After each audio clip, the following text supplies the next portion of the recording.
Всем привет, меня зовут Веруша, и в этом видео я буду говорить на очень актуальную тему, которая очень влияет на отношения между мужчиной и женщиной, а именно разрушает их. И этого сейчас появилось очень много.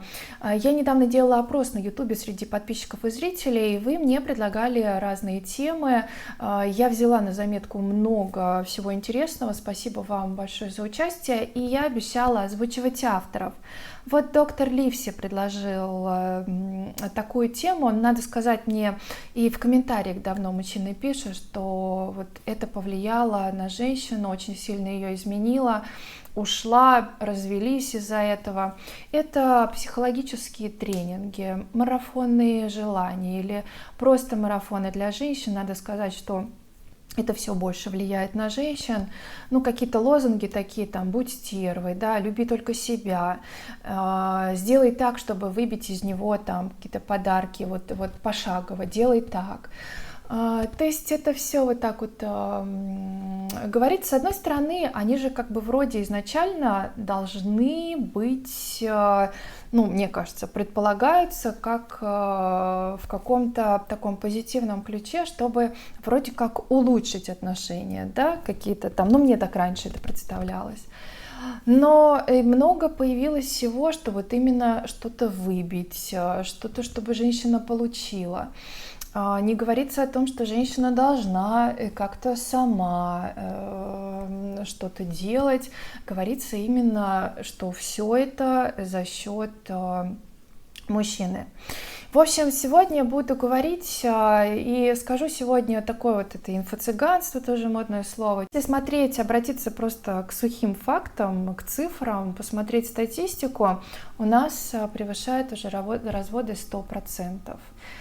Значит, эти марафоны, они действуют на женщин там, да, в большинстве своем просто в негативном ключе. Я не говорю, что все авторы такие, я думаю, что есть авторы, которые действительно как-то хотят помочь. Но вот так вот, да, или вот просто даже вот призадуматься. Но какой-нибудь взять такого известного бизнесмена. Но я вот ни разу от бизнесмена не слышала, что ему помог какой-то марафон. Вот он сходил на марафон, и после этого марафона у него вся жизнь изменилась, и он стал от этого бизнесменом. То есть, как бы, да, вообще сейчас такая очень запутанная история вообще с информацией. Людям сложно определить, где правда, а где нет. И такая идет информационная борьба за умы людей, тем более вот снижается сейчас образование, уровень образования. Поэтому, конечно, много женщин, которые вот наивно там в это верят. И вообще вот человек самодостаточный, который интеллектуальный, он вот в моем окружении нет людей, которые бы повелись вот на все эти марафоны. И самое такое, то, что меня очень сильно удивило, вообще, в принципе, человеку свойственно верить там в мифы, легенды, да, поэтому вот эта вот история там надуть шарик, отойти там, загадать желание, отпустить, ну, это вот так вот по-девичьи очень. Это очень, мне кажется, прям работает. Во-первых, ничего особо делать не надо, это такая какая-то красивая история с этими шариками, и с картинками всякими разными, которые там поставь в рамочку и там смотри. В том, что человек как-то хочет улучшить свою жизнь, в этом ничего вообще нет плохого.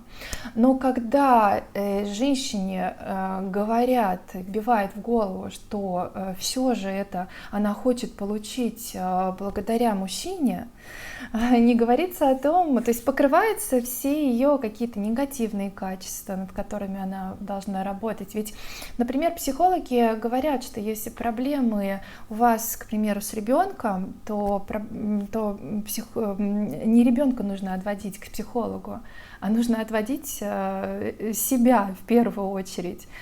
Так же, как и когда женщина жалуется на то, что у нее проблемы с мужем.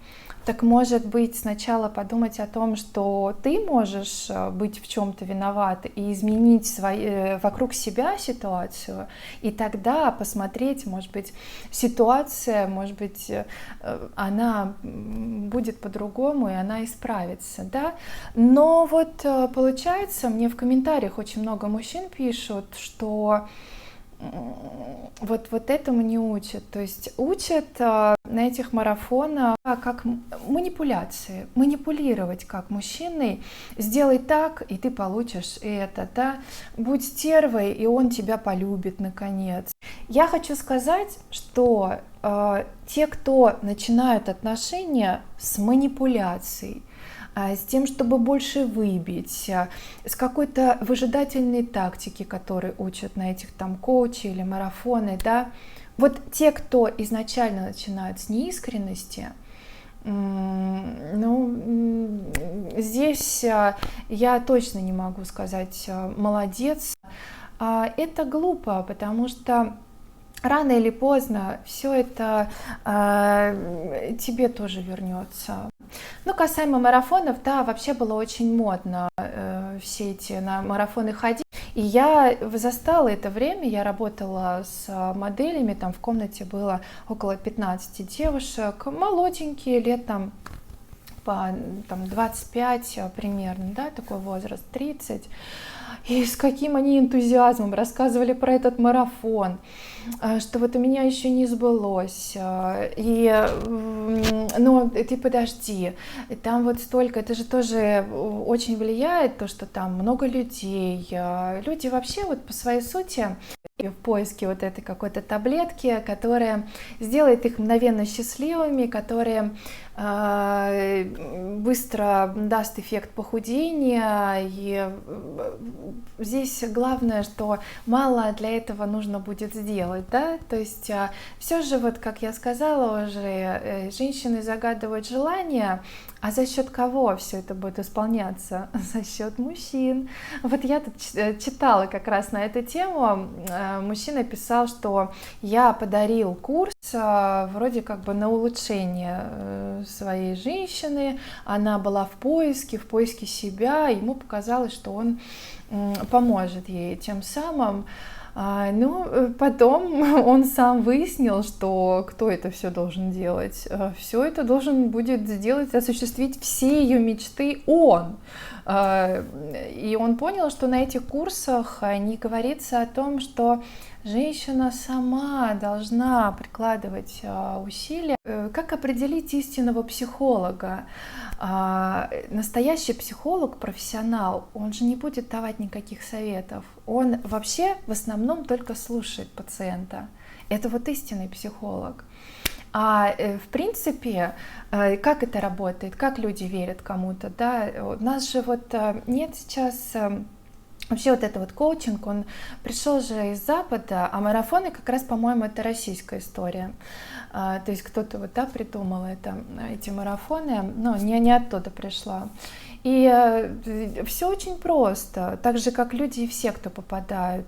Есть человек, который такой выполняет роль лидера, да, он выделяется из толпы, и за счет этого, вспомните, как мы в кумиров каких-то там в детстве верили, да, поэтому, в общем-то, вот так. Поэтому человек может продвигать любую какую-то свою идею. Кстати, сейчас, по-моему, хотят взяться за это и какую-то цензуру сделать. Я прям обеими руками за это, потому что цензура нужна.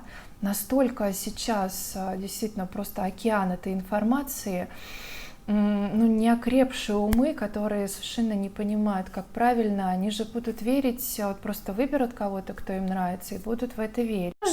Есть же тоже там курсы самосовершенствования, много тоже книг издается по самосовершенствованию. Это неплохо, но порой человек в моменте, да, когда нужно вот жить сейчас и радоваться, да, жизни, и человек все время недоволен собой. Есть люди, которым это очень помогает, но это тоже, с этим нужно быть аккуратным. Можно постоянно себя таким образом сильно принижать, и это будет не движение вперед, а будет просто постоянное закапывание себя. Раньше вообще не было всех этих совместимость, психологической несовместимости. Мужчина увидел женщину, понял, что он хочет на ней жениться, и жили себе всю жизнь. Сейчас столько заморочек, этих психологических, а он мне не подходит там, как-то там, да, поэтому по каким-то там, потом эти сейчас людей, вот эти вот какие-то, как это, Наполеон, там, не Наполеон, чего только не придумают вообще. Вот, знаете, мне иногда кажется, что человеку лучше меньше знать. Вот не зря же хорошая фраза есть: меньше знаешь, крепче спишь. Столько всего вот этого сейчас психологического, все хотят в себе там разобраться. И вот эти фразы, что я в принятии сейчас, да, вот какое-то такое, что вот он там человека, а вот эти вот зомбированные люди, они вот это вот как в секте, да, они начинают жить какой-то одной идеей, поэтому люди действительно, вспомните, финансовые пирамиды были, как люди просто готовы были поверить в это, и чем все это обернулось. Или там воду, да, завораживали, там верили в то, что это энергия воды поможет, там вылечит. А может быть, это вылечивало только за счет того, что человек просто сам верил. Ведь, например, врачи говорят, что 80% успеха в том, чтобы человек вылечился, в самом человеке, в том, что он сам верит, что он вылечится. Да, то есть у нас самовнушение наше работает так же, как и работает то, что мы во что-то верим, и это может с нами и произойти. Вот с этими наставниками. Почему так обращаются к наставнику? Потому что сами не знают. А как вы жить будете? Вы по любому вопросу будете к наставнику, что ли, обращаться? Как вы сами будете выстраивать свою жизнь в семье, когда вы будете один на один со своим мужем? Ведь это вы что, роботы, что ли, если вас можно перепрограммировать? Но я бы не хотела жить с каким-то автоматизированным человеком, который там где-то подсматривает какие-то шаги, то это вообще просто не искренне. И получается, в мире миллион людей, а вот эти манипуляции, все вот эти шаги, они как бы получаются для всех, что ли, подойдут. Ну как так? Все люди индивидуальные. Так что вот такая история, если кто-то меня смотрит из женщин, прекращайте в срочном порядке надеяться на то, что счастье вам принесет мужчина в клювике, и иначе вот к 2030 году будет 45% одиноких женщин. Ну а пока статистика разводов не улучшится, в эти все марафоны как-то не очень сильно верится. Всем спасибо большое за просмотр и увидимся в следующем видео.